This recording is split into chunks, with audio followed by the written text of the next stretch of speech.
Tonight on the rundown, we're talking about the biggest news out of technology and this week. And by the way, there was a bunch of it that's not even included in our newsreel tonight.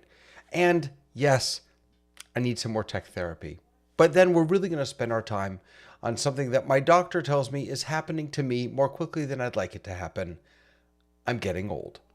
As are all of us. We are all aging, and technology is playing a unique role in what it means to age in the 21st century. We're going to get into that and so much more tonight on The Rundown. Let's get started.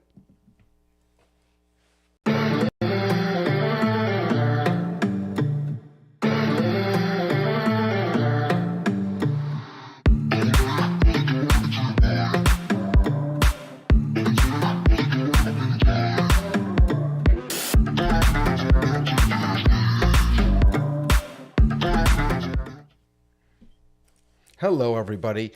This is really weird. I'm trying to keep track of when we're live, but YouTube is so delayed that it's throwing me off. Hi, everybody. Good to see you. And hello to Robert, who's watching it for the first time live on YouTube. Good to see you here, Robert. Yay. And Bretaverse, good to see you also. Oh, Birding with Lois is also in the YouTube. Nice to see you there, Lois. But I also want to say a special hello to my friends who are right here in this Zoom with me. Hello, Tamara. Hello, David. How are you today? I'm doing really, really well. How are you doing? I'm good after our dance in. After our what? After our dance in. Our dance in. Our dance party backstage. Absolutely.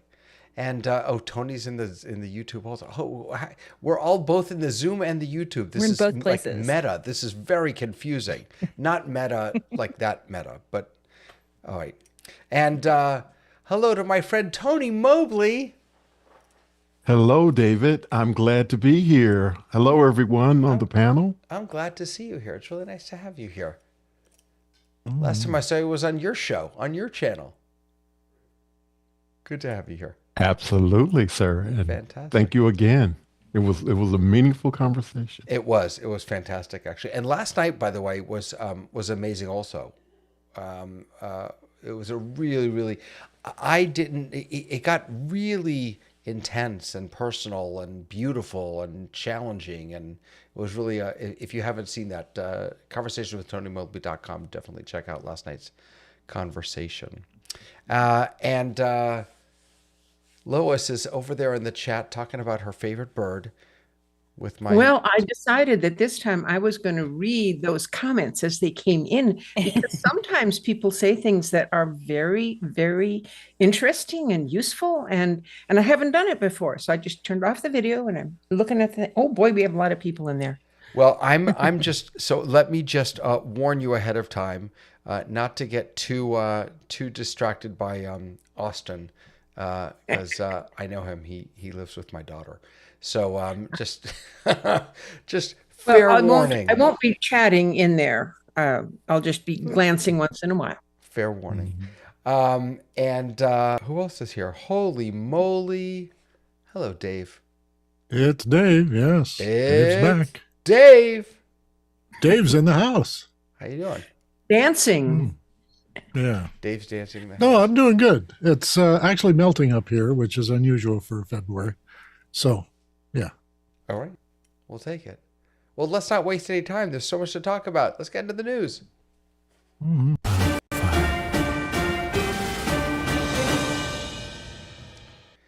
So, let's talk about what's happening in the world. There are really only two stories that I wanted to bring to us today, but then everything kind of happened today. So let's start with this. I think was probably the big story of the week, and that is that Apple yanked advanced data protection in the UK. Now, for those of you who don't know what this is talking about, it's okay, because most people don't, because almost no one uses advanced data protection. But if you're a dissident, if you are someone that needs to hide their, who needs to be very protective over their data or their information or their identity, advanced data protection is really, really important. And in the UK, they passed a law that said that Apple has to create a back door, not just for UK citizens, but for anyone that the UK may want to gain access to that advanced data protection data. So the data that's behind that. And Apple said, no, thank you. And they just turned it off for everybody in the UK. It's still available to us, but they turn it. Now, practically, what that means is that because there's now no advanced data protection in the UK, the government now can very easily get access to the data. But at least on principle, Apple stood up for what it believes in, and that is privacy. And go ahead, Lois. So if they turned off data protection in the UK, but not in the US, does that mean that if I want to be anonymous, I can here in the US? Yep. If you turn on advanced data, I don't want to say anonymous, but if you want to turn on advanced data protection, what that essentially means is that nothing from your phone will be unencrypted, as I understand it. Okay. Well, I think that was a smart thing to do, because if they hadn't done that and they'd given the UK access to everybody's back door, then that means everybody in the world would be subject to whatever the government happens to be. And the government changes all the time. So you don't know what the new government's going to do. Right. And I think that's what really threw people is this wasn't just about UK citizens. This was about all of us. And just to drill down just one more little tidbit about this, that the question here is not on device. The question is not about your phone itself. That is, everything that's in your phone is in your phone. Apple does not have access to that. It's the iCloud backups. That's where we get into trouble. Apple has a key to the iCloud backups, because if you lose yours, they need to have a way to get you back in. But this advanced data protection is basically encrypting that so that even Apple doesn't have access to it. And the UK said, no, we need to have access. This again it's a debate about freedom versus security, freedom versus safety. I don't know. Where do you fall on that, Dave? Well, my feeling is if I want to encrypt something, I should be able to just do it myself. That is, I'll encrypt it and then put it on iCloud. And they don't have any control over what key I'm using there, because Apple has no idea. And anything that you do encrypt yourself and put in a little zip and put a password on it, then you can, check the encryption box and nobody can crack it. So, for those who have a reason to have privacy that they do not want Apple to know about or hand out to any authority, that's the sort of thing you do. But most of us don't have information that the government wants. Right. So this will be unnoticed by most people. I think if I went around here and asked any Mac users in my vicinity, do you turn on the encryption on your hard drive on your laptop, they wouldn't know what I'm talking about. That's right. I don't know what you're talking about. You can encrypt your laptop locally. Right. And it's automatic. It reads back and you open your files and it decrypts automatically. So, if I lose my laptop, it's not worth anything to anybody because they can't get at the data. Right. And that's why I think that this is largely a philosophical debate. But on Apple's part, look, they are the privacy and security tech company, right, Tamara? We got to remember too that it's iMessage and something else is already encrypted end to end, and it doesn't sit on iCloud. The transcripts and everything are there, but they're all still encrypted, and they have no idea what's there. Yeah. So that'll be the same in the UK. I think they had no other option to do that, because even though the average person does not even know that they have that possibility, they don't have it done. But what they do have is a sense of security, that Apple is the security people. So if the story became, your stuff is not secure in the UK, is how it would sound to every user in the world, is that, Apple is not the place for security. So I don't think they had an option not to do that, because again, I don't think most people know what it is, but they'll know the bad version of it. Right. And I Am Fatness in YouTube is saying that once we have quantum computing, all encryption will be mute.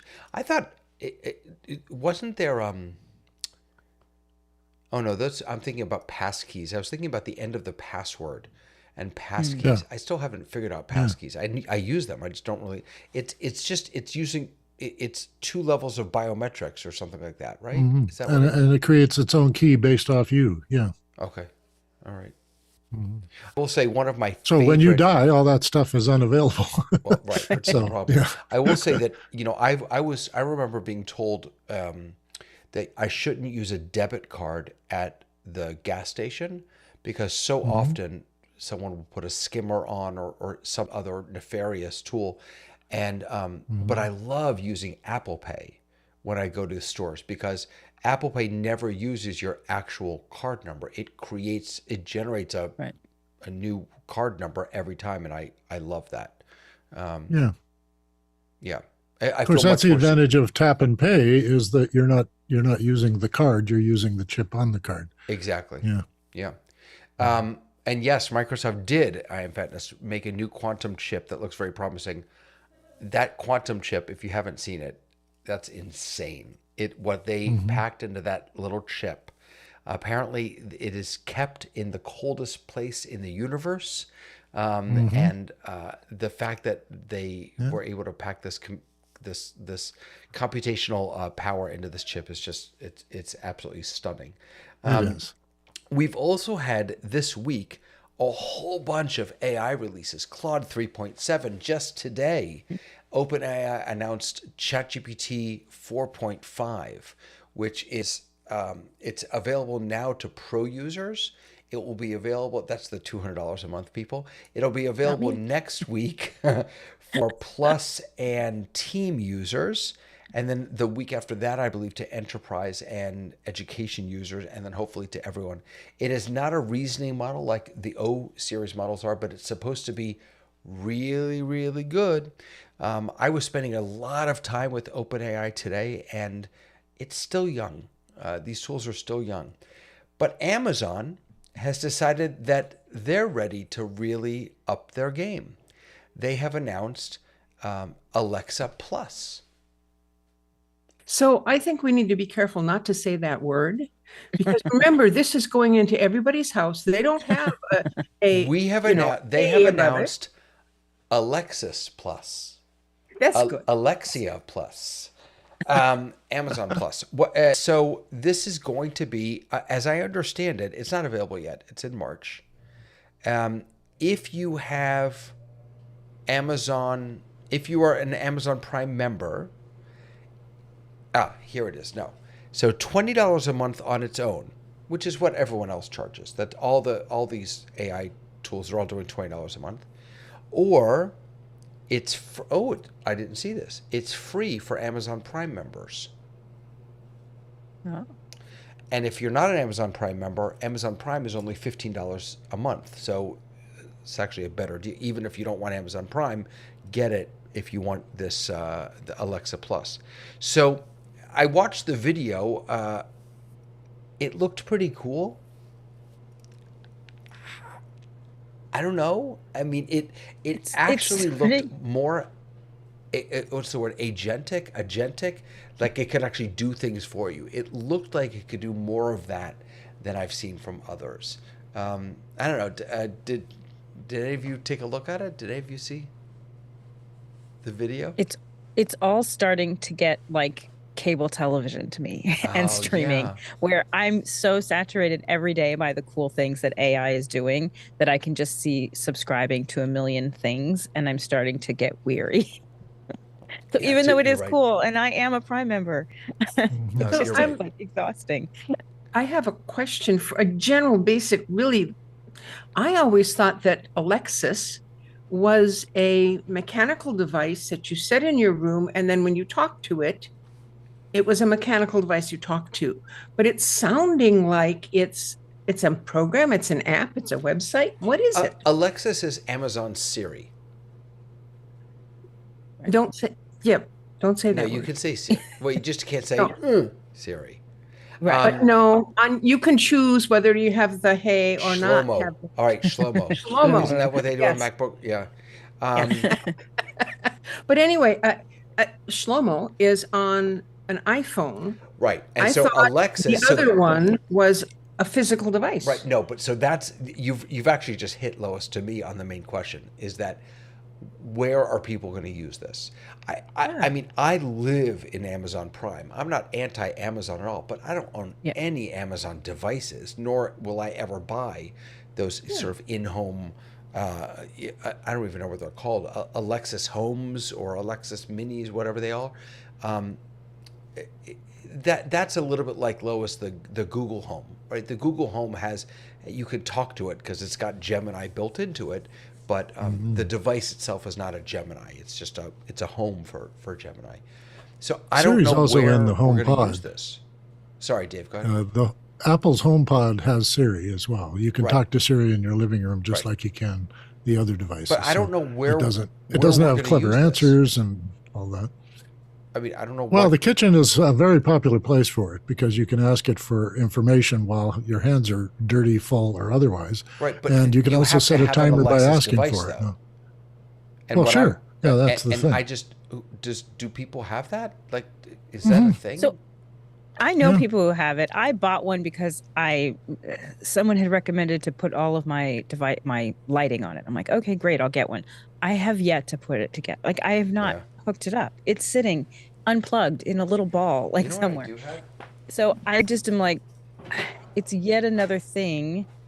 I think at some point you're gonna have to pick, right? You're gonna have to decide if you're the A or the Shlomo, like you know, because Or the meta. Yeah. or the meta. Like, I think it's right now they're all doing about the same thing, and there's been nothing that has been kind of the super reason to use any of it. Right. Where it's like, if I don't get that, my life is going to be markedly worse than it is now. But if Well, I can I play think bingo that, yeah. over my Apple HomePod, if I can, get a bingo game and play and have the caller do the thing, I mean, I've got a whole evening's entertainment right there. I have it at my home. I have found that the Hey Shlomo has gotten better recently. And Do you I'm think very- it's because the little colored border they added?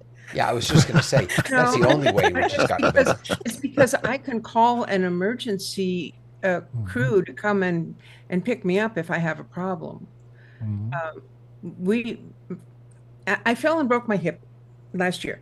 And so my husband says, you have to have this with you all the time. So I can simply go, hey, Shlomo, call and get the emergency people to come. And it's incredibly useful. So, yeah, I love it. I Yeah. definitely think it's better, but I feel like it's better also because I've been spending more time trying to train her because I Yes, know there she we did go. not like me. I was convinced that she liked my brother, but she did not like women. I was very convinced of that. See, you're all I'm proving not- my point, though. Unconvinced of it now, but I do feel like you have to pick one and really train it and really kind of go back and forth with it. Now, I use ChatGPT almost daily on something. So that has become something that becomes just part of my world.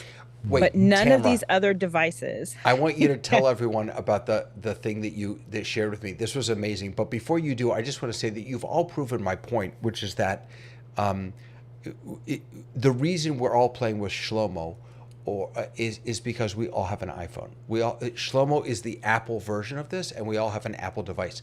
I'm not convinced that anyone. Not that anyone. I'm not convinced that I will ever need an Amazon device, and therefore will use this Alexa Plus. I mean, I'm good on them for One making of the- it, but Tony, go ahead.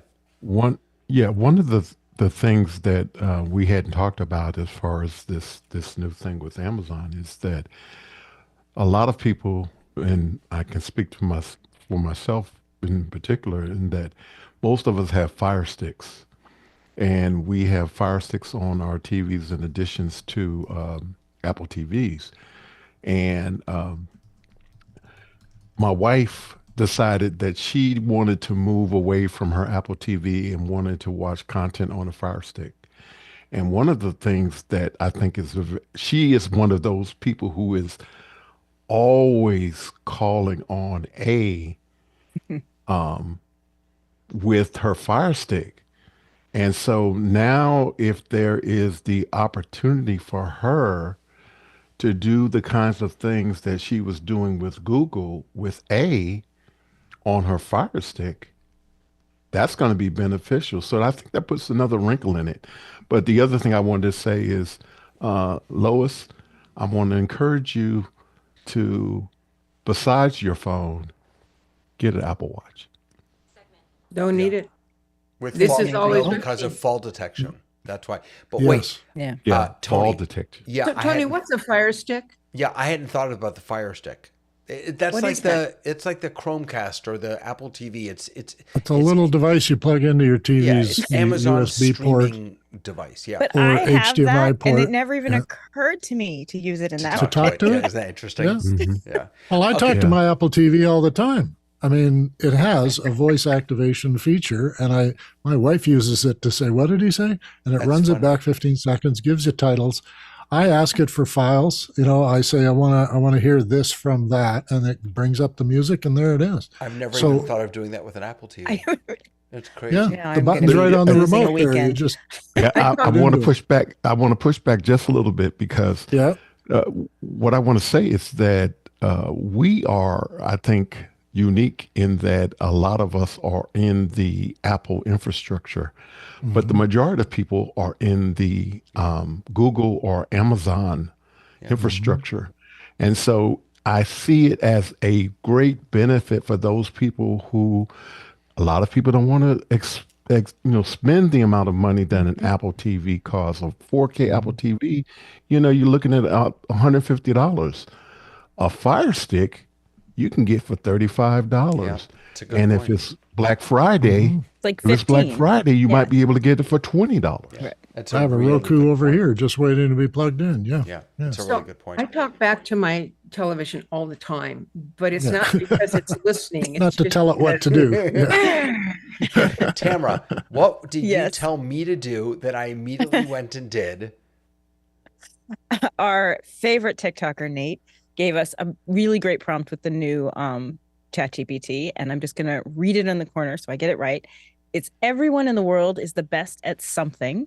Given all that you know about me, what am I the best in the world at? And if you need a little boost, I just tell you, because and my friend who, when I told her to do it, she said, I got the results. I was very pleased. She goes, ChatGPT is your best advocate. That's right. And truly, the best way to use ChatGPT is to ask it about yourself, and it will tell you in the nicest way, even if it tells you something negative. And now, of course, I mean, the more you use ChatGPT, the more it knows about you, the better it will do. I put this in.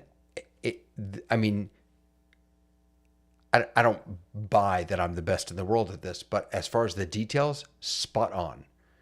Deep Right. love for Jewish learning and spiritual leadership, talent for music and rhythm guitar, using sound to shape worship, visionary approach to education, preschool to adult learners, knack for using technology to enhance community. I mean, this is exactly what I do. It's Where did super. you get all that information about you, though? What did What- you put in there? So nothing. I just use it every day, all the time for Right. everything, and it has just that. And there's a place also to tell. Like I put my bio in there and stuff like that. But if you use these tools enough, they really do get to know you based on what you ask for and the way you do it. And I don't know. This is just a Mine- really Mine was super interesting because what it has on me is a 30-page document, PDF document, where I put every single resume that I have ever done in the entire time. I just put it in one document. I threw it in, and this was early last summer, and I said, look at this person's information and tell me what kind of jobs this person can have. And what it pulled back for me as what it says I do is so super specific. And there's no way that you could look at my resumes, which is the problem I have. People look at my resume and they go, well, you've done this and you've done this, and I can't get a clear through line on you.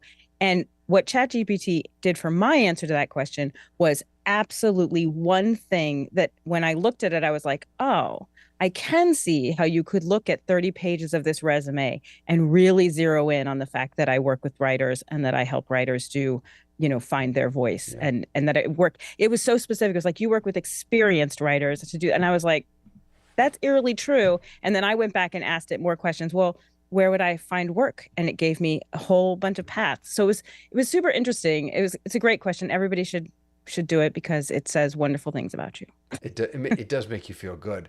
And Yeah, I've done it as well. yeah, I have a lot of problems, and so I need things to make me feel good, just like I need sometimes just to Feel a come to some transition. tech therapy. Help? The doctor is in the house. The doctor is in the house. Here's my challenge. I know that I should engage more on social media for professional reasons, but it feels so forced sometimes. I taking pictures of myself or what I'm working on, like I don't people don't care what I'm working on. People don't care about like the stuff that people post on social media feels so trite and trivial to me. And yet I know that doing that and being a presence and sharing regularly is an important part of building up So, if persona. you were a radio personality and you had to get up every day and do the afternoon drive home, would that feel forced?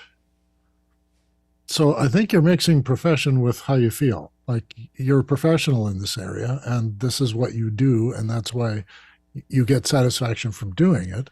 But if you're feeling it's forced, that's only because you're just reaching the limit. And you can just wait, pull it back a little bit, wait for it to feel better, and then do it some more. The other side is to go take a walk in the woods. Just turn everything off and just go and find out why you feel this way. I'll just tell you that I've only ever put up two kinds of, well, that's not entirely true. Video wise, I've only put up two kinds. One is educational The stuff tech like thing? this, or music. Those are the two kinds of videos. And as far as social media, like Facebook type of stuff goes, the only stuff I've ever posted has been political stuff when it really Right. mattered. I don't. Yeah, good. So if Jump you right are- in, Tony. You got to jump in. You can't just sort of sit Yeah, back there. go ahead, No, Tony. You haven't we'll go talked yet. Lois, Tony, and Tamara. Go Then ahead, Tony. Lois. Okay, so the social media stuff, if you are feeling like the things that you put out are trite, well, you said what other people put out was trite. So if you want to make it feel more human, why don't you just pick a person, my, cousin Jane or whatever, and write a little note to cousin Jane and post that on your social media. You will have a human experience. And if you think she's going to be interested in it, then maybe other people will be too.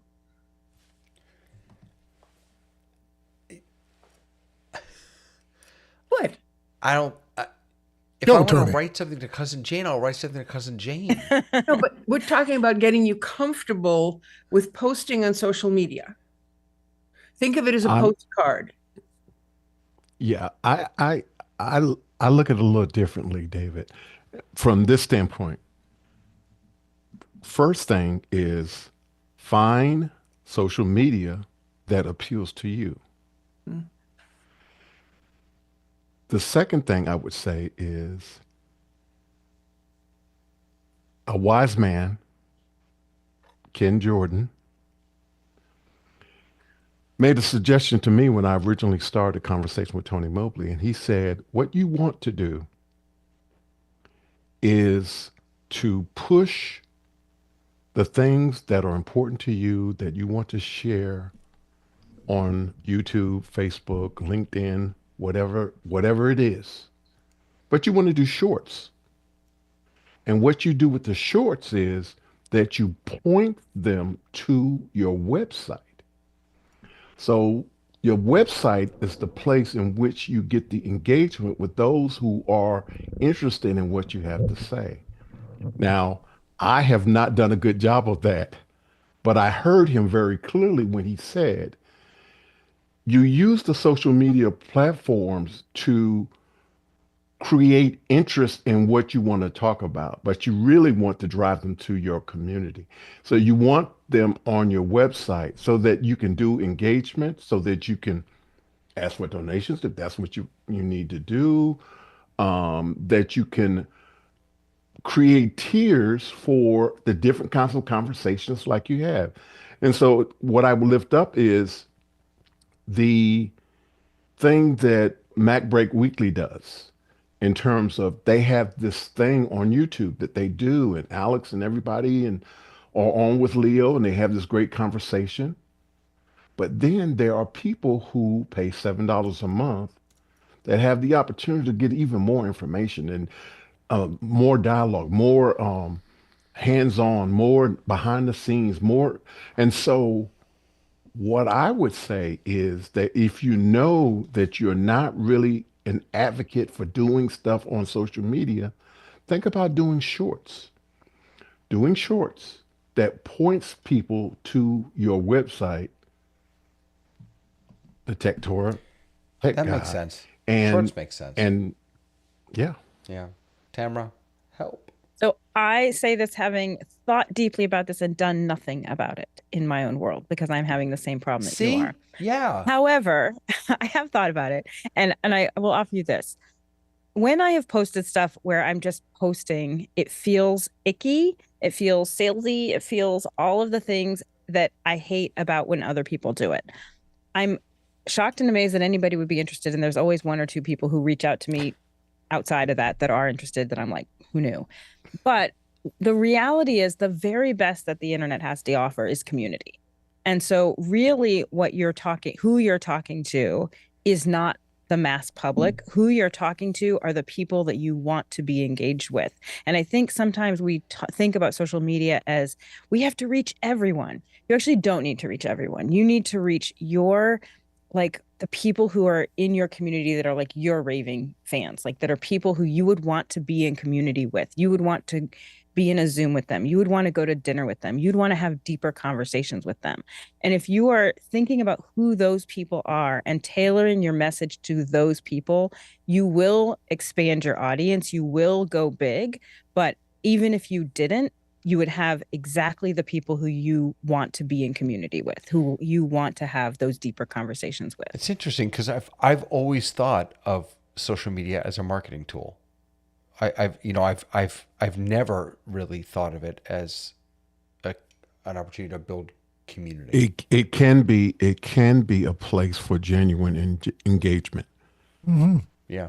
Oh, yeah, It really Even can as be a that. marketing tool, though, what you're doing is I've got a bunch of people on my feed and they're saying little things. And the thing that I remember is the thing I'm going to be hooked into. And I'm going to be in a meeting 6 months from now, and I'm going to remember something that David said, and I'm going to reach out. So from a marketing perspective, that's kind of how marketing works, right? You want to leave people with something that may have instant action, but also may have action 2 weeks from now or 3 months from now. So again, if you're trying to throw it out to everybody, you actually don't need everybody. You don't need all those people to engage with you. What you need are the people who you are interested in bringing into your community and having a deeper conversation with, because those people are going to tell their friends, hey, I got this guy, David. He's so great. You should come into his community. And that's how you're going to get a community that's rich and deep. And even if you don't plan on having a community, you're going to have engagement that is going to have that. But you have two different places, in multiple places where you do have a community, where you do have people who you want to have deeper conversations with. So that's my thoughts. Yeah. So David, I don't have a business, but I am always astonished how many people there out. I use Facebook occasionally. How many people there are out there who know me? And when my birthday comes around, it's like, oh wow, I heard from them and them and them. There's 35 people who posted on my, So it may be just a sentence that says happy birthday, but I see that face, I hear that name, and I go, oh yeah, there's a friend. There's a friend. Speaking of getting older, do you remember? I bet all of us here do. Do you remember the first year that you got more Facebook happy birthdays than cards? I remember that. I remember when that transition happened, and all of a sudden, the way we celebrate birthdays had just changed. You know. I never got cards. Yeah, well, I'm feeling so much better about myself. Help? In the mail. David, I just want to The say check that is in the mail. We've got a bunch of people talking and watching, and I'm so glad that all of you here are Hershey. It's good to have you here. The only thing Amazon has, he says, is 30-day returns and free shipping. I don't know. I'm a That is a huge- significant advantage. Yeah, that's I'm a definitely big, true. Definitely and true. Walmart, yes, Walmart does can also fantastic can match that. And thank you for noting my audio sounds thin. I hope I moved my mic closer to me. I hope that's a little better. Now you're better. Yeah. Post my opinion on major news stories. Yeah, that you can comment on intelligently. My fear there, this is for another show, is that I'll get in trouble because I am very opinionated. And sometimes I'm not careful with what I say. I'm not political. I also like how Tony helped you out for your last therapy session. He's a week behind, but he helped out there too. He helped me both times, yeah. Alex has been posting tech, one subject, tech, been consistent since he first joined Twitter back in 2008. Used to post every day, multiple times a day for years. Doesn't really post now, but responds. Good for you. And Sky is just hungry, I think. Because he says, social media is a restaurant, a place where people gather. Sky, we miss you. It's good to have you here. Joe Kelly is watching. Ron Phelps is watching. Everything old is new again. Indeed. Speaking of old. Transition. So our topic for tonight is how technology is impacting aging. I guess what I Do you want a list? well, let's You want let's a go list? around I the got a horn. list. Let's go around the horn once, and maybe let's start Sure. with one sort of example of a way that you have found technology helping you, or perhaps something that you've been yearning for, or something you've heard about. Let's just kind of go around the horn. Dave, we'll start with you, and then maybe Tony, Lois, So many and things. I gave my mother an iPad when she was 87. She learned to do all her banking. She learned to follow the grandchildren on Facebook. She did games on it and emails to people. It was just easy for her to just pick it up and start doing it. Never used a computer in her life. Doesn't even know how to type. She was great. The other one that's come up recently is AirTags. And shoemakers are now leaving a sleeve in the shoe for a person who has dementia or Alzheimer's and wanders around. And you can track them. You can find them within minutes. Wait, of in where in your shoe? Yeah, it's a slot in your shoe, and you put an AirTag in it. And when the person puts the shoes on to go Wow. outside, they may not put a coat on. In fact, they may not even put on clothes, but they intend most likely to put shoes on because they're going outside. And it's the latest of the things. And the third thing I'll bring up, even though I have 15 things, I'll just use my top 3, is the enormous research that is being done through things like wristwatches. And it's not just Apple. Other people, Fitbit is doing it as well. Everybody's worried about the insurance companies as a side issue.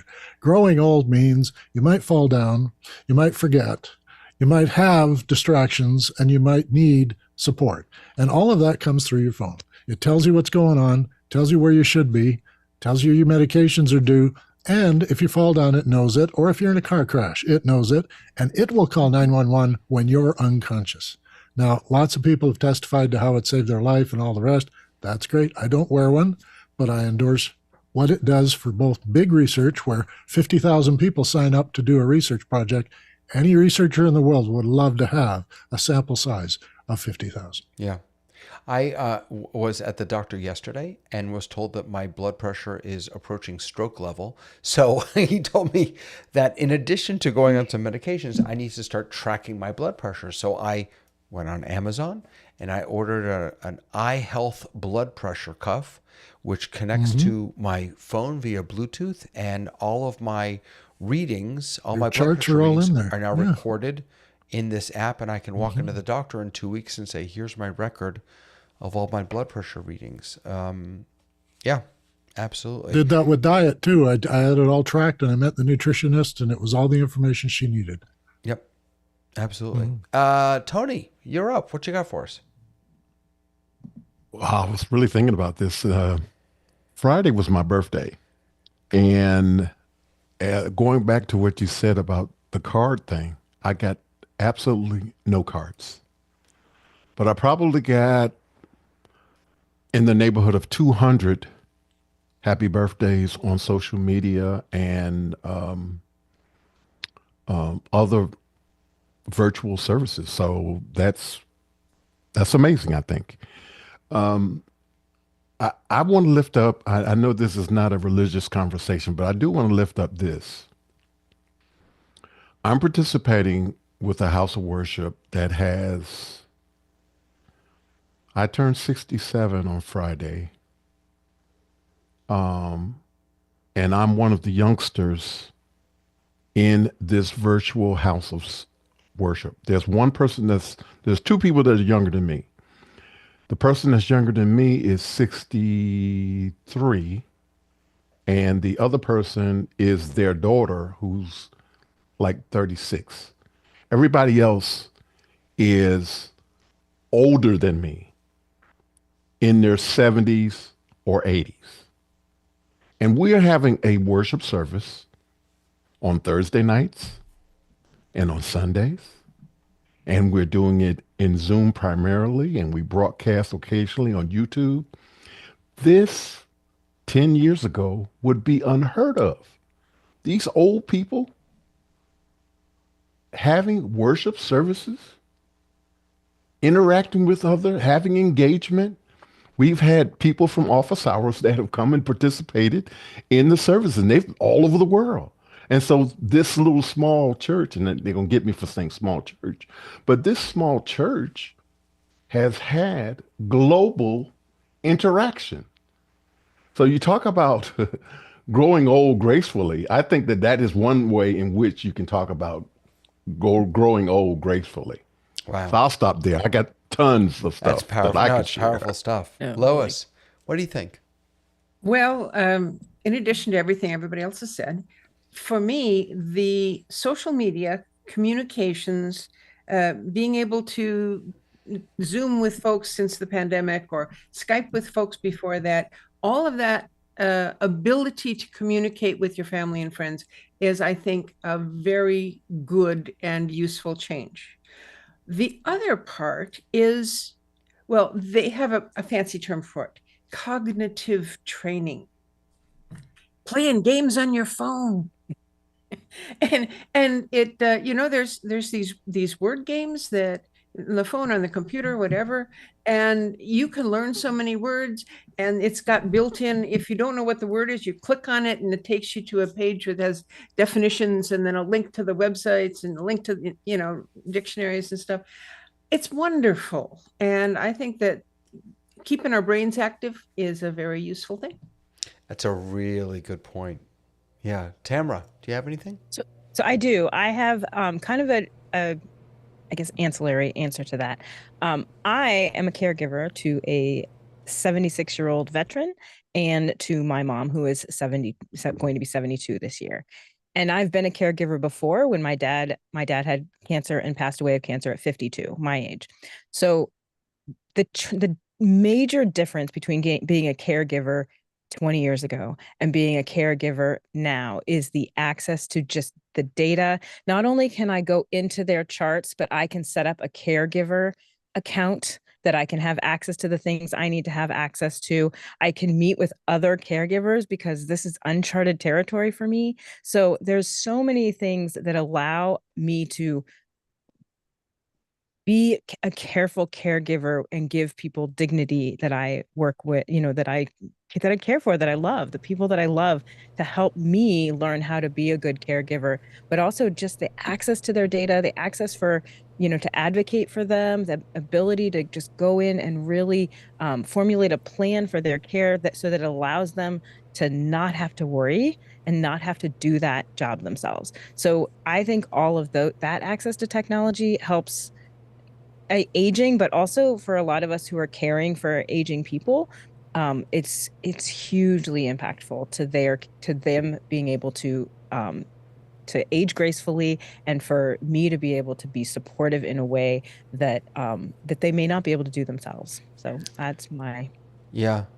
You know, I think that very often we think about aging as associated with illness. And look, it's, I'll be the first to admit that as I get older, yes, I have more ailments and more things are creaking and moaning than they were before. Longer to recovery. Yeah. Right. Yeah. But that isn't the whole story. There No. really is a lot more. And one of the things that did jump out to me that I've been thinking about was something that is not really just impactful for those who are aging, but perhaps particularly impactful for them, is the expansion of telehealth. My daughters are able to go on have doctor's appointments on non-emergent ones, obviously, on Yeah, the phone, routine, get things yeah. refilled, all of that work, and they're not aging, they're young.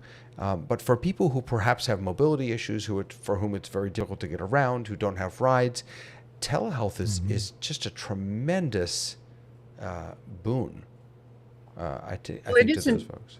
It isn't just a boon for the recipients. It's a very great thing for the doctors because they can see so many people in such short a period of time, so that I think the doctors are able to do more for each person and to treat more people when they're doing the telehealth. And they Yeah. have the files right there. They Right. know your background and that, pull it up and it's there. Yeah. Yeah. I you got know, a positive one too before Tony takes me out. My dad was a guy who liked to trade on the markets, but he raised 6 kids and didn't never have any money. And when he sold his house and moved into a home, he was able to put aside some money and start playing with it. And I got him a laptop, and he was immobile. He has a scooter and everything.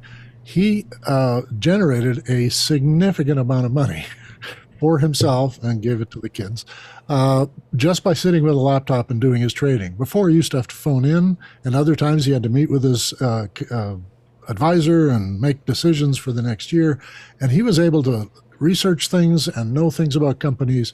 And being an accountant, he knew how to figure the numbers and do the charts. But he had more fun in the last 7 years of his life and made a ton of money that if he'd started when I was 8, he probably would have been multimillionaire just from his trading. And the laptop was what gave it to him. Otherwise, he'd have to do it on paper and be way behind. I'll throw one other one in there, and that is education. That my mom, who's 84, lives alone in California and is on her computer literally all day in classes all over the world. That's so She's cool. in classes with other groups. She's in one-on-one study sessions with volunteer tutors, just learning about Buddhism or Judaism or Hinduism. I mean, any ism.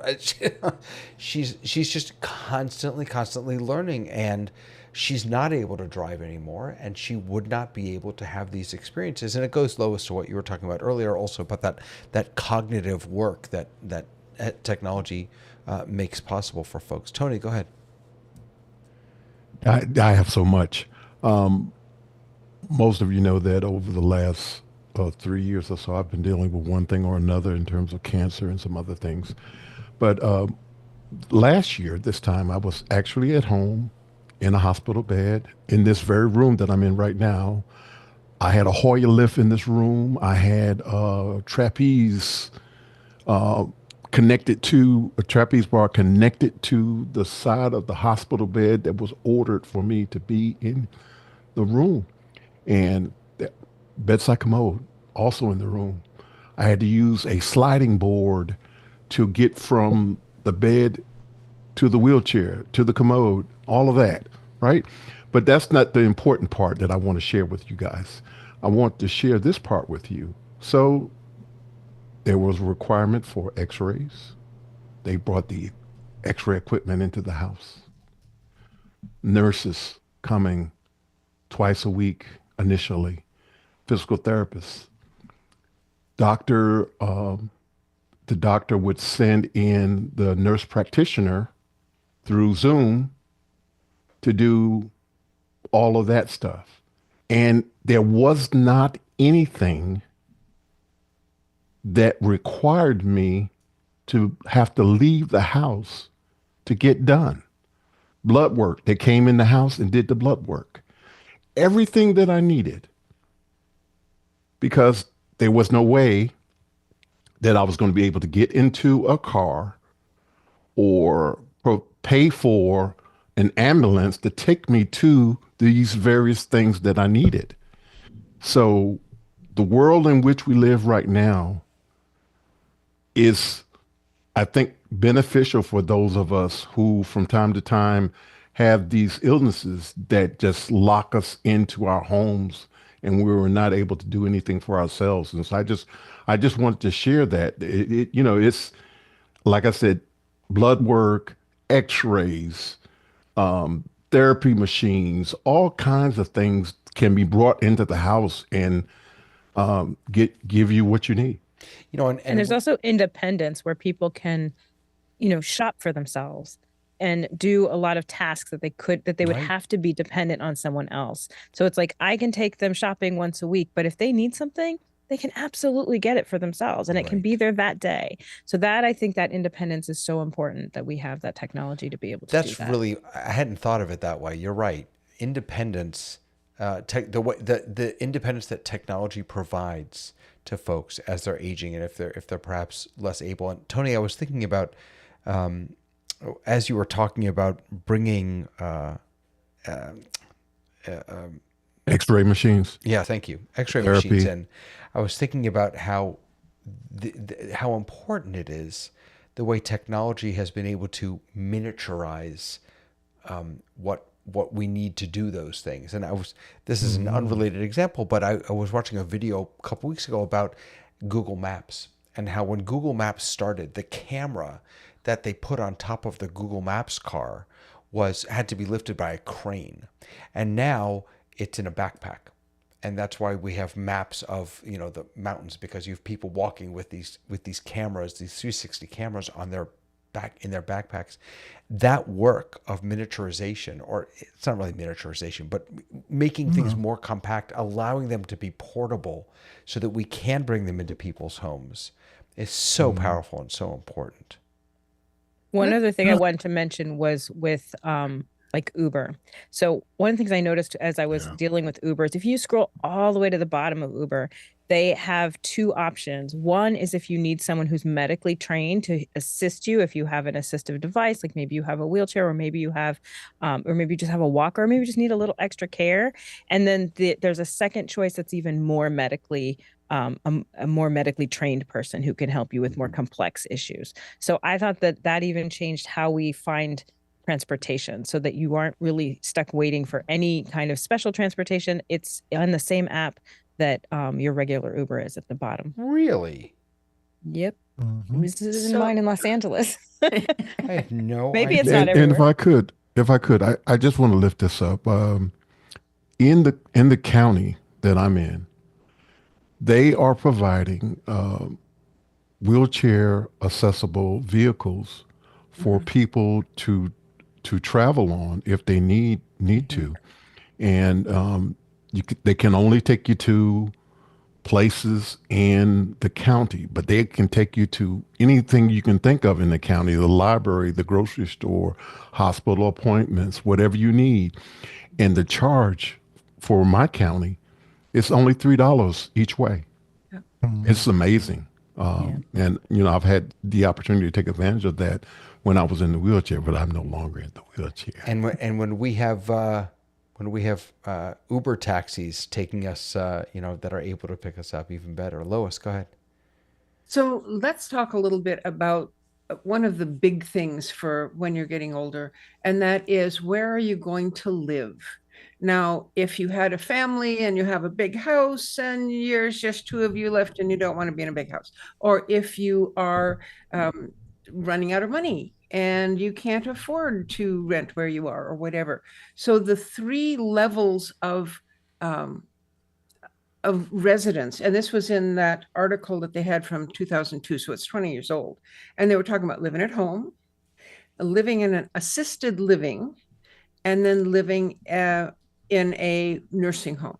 But we have a fourth one, and that is between being in your own home and being in an assisted living, there's also the independent living places. And it's like you have your own little apartment in there, but there's a nurse on staff and they do their medicine for you, or that kind of thing. And so that, I think, is something that is fairly new, that we have these choices of where things are. But a lot of it is only for rich people. Well, not rich, but you have to be well off in order to be able to afford some of this stuff. Mhm. So that isn't technically technology. It's technically a difference in view of how you're going to live. My mom went through this. She died in 2014, and she was in various things. She had an apartment all by herself. She had an apartment with assistants. When she moved into the place where she had a lovely little room of her own, I mean, a little apartment, but they required her to have the nurse come and do her medicine. She couldn't do her own medicine anymore. It drove her crazy. But so there's all these various things that are happening to people now. Well, and as technology changes, then those facilities will also change, presumably, to where, then you have the pre-designed from when they build it that has technological capabilities. Maybe it's, A+, or a better Shlomo, like whatever that design is happening, that will also be, I think we'll see in the next 20 years, a very different option within that framework that you presented, Lynn. There's another piece of this, and again, I'm going to show you a clip from a video. The video itself was not geared toward the elderly, but it absolutely applies, I think. Was this earlier today? Earlier today, Meta announced the second generation of their Aria glasses. The Aria glasses are their attempt at AR smart glasses. They're actually, I think, probably the closest thing that we've ever gotten to. But in the video that they put out explaining it, this woman is shopping. She's wearing the glasses. You can see this looking. And now she asks it, and you can tell that she's blind, help me find red onions. And then the glasses are able to lead her to the right thing. So again, when we think about folks who may be aging and may have trouble getting things on their own, using assistive tools like AI glasses, or even robotic tools or robots. There's a hearing aid version of those glasses as well, that literally gives captions as people are talking. Yeah. Just so many different tools. Dave, did I cut you off? Yeah, live captions there. I was going to follow up on Tony's experience of having so many services come to his house. In Japan, if you're over 65, you're registered with a local group who have a van, and they come and visit you. And they do the rounds with about 15 or 20 people on their route. And they make sure that you're met every day, because far too many Japanese women who lost their husbands just stayed home.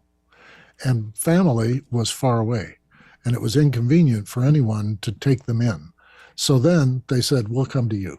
And they've set up a whole system across most of Japan. Some of the rural areas don't have it, where people come and visit that old person all the time to make sure they're, still happy and doing things. But at the same time, it's giving them the services they need right on the spot. And that happens in other places, not just Japan. You need to sign up for something. In our town, we have the police call every day. If you've signed up for it, they call. It's a wellness check to see how you're doing. There's there's a community service in the larger area, Sacramento area, where they have volunteers that are assigned to particular people. And so my mom had a volunteer who came and visited her every week and hung out at her place for an hour or two and chatted and talked and whatever. And then my wife was one of those people. Yeah. And she would call periodically during the week. So you knew that everyone in that community was getting looked at or talked to or had some social interaction even if they did have no technology. That's amazing. Let me ask you perhaps a more challenging question. I mean, there are a million ways in which, thank goodness, technology is helping us live better lives. What's your take on technology helping us live longer lives? And I don't mean, giving us healthier food. I mean, technology or scientific work on really extending our lives until we're earning Social Security when we're 200 years old, like a few million Well, people apparently. I'd like to tell you a little about my mom. She lived to be 98. She had one more month before she would have been 99, but uh, she was not healthy. She was not happy. I mean, she was a happy person, but she always said, if I don't wake up some morning, that's going to be a good day. So she was ready to go. And one morning she didn't wake up, and the nurse came in, saw her, called, got the fire department, got everybody, and restarted. And she was so mad at them because she didn't want to continue to live when her life wasn't pleasant. No heroic effort. Yes. Well, she Um, had that listed, and the yeah. place she was living didn't Right. follow her They wishes. didn't Wow. follow it. Yeah. The thing I think in terms of what you were talking about, David, is that the tracking of your health is going to start earlier. We often ignore a lot of my older brother went most of his life till he was about 60, never saw a doctor.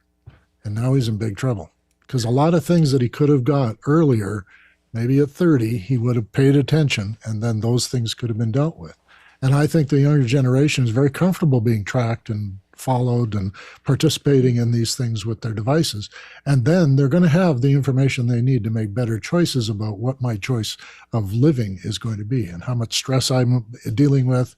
And even if your blood pressure goes up when a pretty girl goes by, that's important information to know. Yeah, Sky wrote quality of life. It's life though, because there are folks out there that are using technology and science to try and extend our lives well beyond 100, 102, 104, 110. I mean, they're Should I outlive my heroes? well, is should we be using technology to try and do just that? Should we be using technology to learn how to beat how to kill death? No, but it's an important part of life. Only if you can use technology to stop aging. In other words, if I could have stopped my aging from happening when I was 55, I would have been perfectly happy to live as long as I could. But the older I get, the less comfortable I am about hanging around, like my mom said. Yeah, there's a raging discussion that was going on the YouTube about Botox, but I'm not sure that that's the kind of quality of life enhancement that we're looking for. I'm not sure that would David, have if I done it could, for me.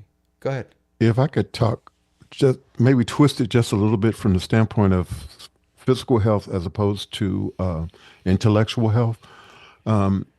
I'm reminded I had Paul Wallace on with me several weeks ago, and Paul Walhus. Um, he's 80 plus, and he is doing all of these things. He's generating these multiple questions in office hours. He's prolific in generating these questions, and he's always bringing in different kinds of technology, and he's bringing in all of these things. And the thing that occurred to me as I was talking to him was that he is entrenched in it, constantly learning new things.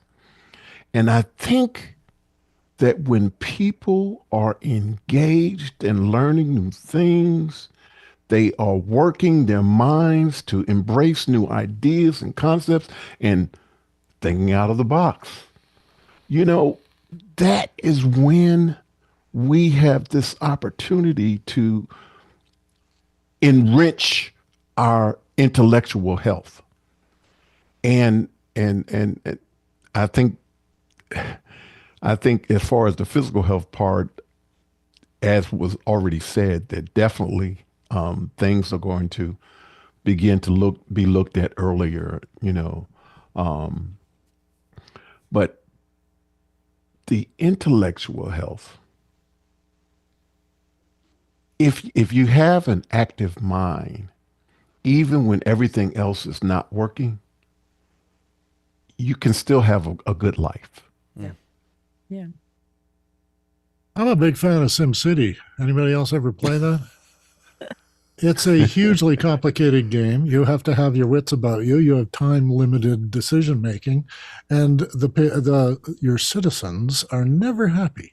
And so you have to continually respond to them with either not right now, or and lots of decisions and disasters and things that happen, things go on fire and stuff. So it's been my intellectual challenge to, whenever I feel like I'm losing it, I'll turn on SimCity and see if I can solve a city's problems. So you can do it with these word games. Those are great. My mother loved those, the word finding games. And she also got a train making game where you put tracks together and then it runs a train along it. And she told me once she stayed up till 3 a.m. playing with this thing before she realized she really should have been in bed a while ago. So she was stimulated by it, and I thought that was real great. Well, I will offer just to wrap us up, I will offer a non-technological piece of advice about staying young. And that is, when you're feeling old, go hang out with a whole bunch of young people. I mean, really young people. Toddlers. It is a blessing that I spend all day in a school, in a preschool. I'm surrounded by 18-month-olds to 5-year-olds. And it is, I'll sit in my office and I'll do that adulting stuff and I'll work and I'll deal with budgets and that. But then when I'm feeling a little worn down, when I'm feeling a little, old, I just go outside. I play with the kids. I sit on the carpet and read a book with them. And oh my goodness, there's just nothing. So how do we get that? I have no kids. I have no grandkids. How do I find a bunch of toddlers who want me to come and read books to them? Where do you find that? Walk into the nearest elementary school and I would tell them take you're it. available. Absolutely. Lois in my classroom to read books any day of the week. I agree 100%. Absolutely. Thank you, guys. This was such a rich conversation. I'm really grateful to all of you. I'm so grateful to everyone who's watching and especially who's commenting. Sky and Alex and Joe Callie and let's see who else is here. Robert was here. Hershey, Robert, Alex, Ron Phelps, fantastic. All of you, Gary Lund, really so grateful to all of you for being here, for watching with us. We do this every Thursday night, and we'd love to have you join us. If you ever want to join the panel, reach out to me over in Discord. You can reach the Discord and our YouTube channel over at therundown.show. Hey, did any of you hear that there's a new office hours show called Special Hours coming? What is that going to be Wednesday about? night. Tuesday night. Tuesday night. And I think their first It's show going to is be a next special Tuesday. guest show. It's going to be with guests. I love the panel, that so much. It'll be like the second hour we used to have in the morning show. Gotcha. It'll be more formal. It'll have the questions and answers. It'll have panelists, but it'll be primarily to feature this person for the whole hour. I love that. That's cool. I fantastic. love that. Is that starting next week, you think, or the week after? Well, it was supposed to start Tuesday. next week, but it'll be the 11th. Okay. Oh, changed. Fantastic. Okay. March 11th. Look out for it. That's coming. And we'll be back next Thursday. And I'm grateful to all of you. Thank you, everyone. See you soon Bye. on The Rundown.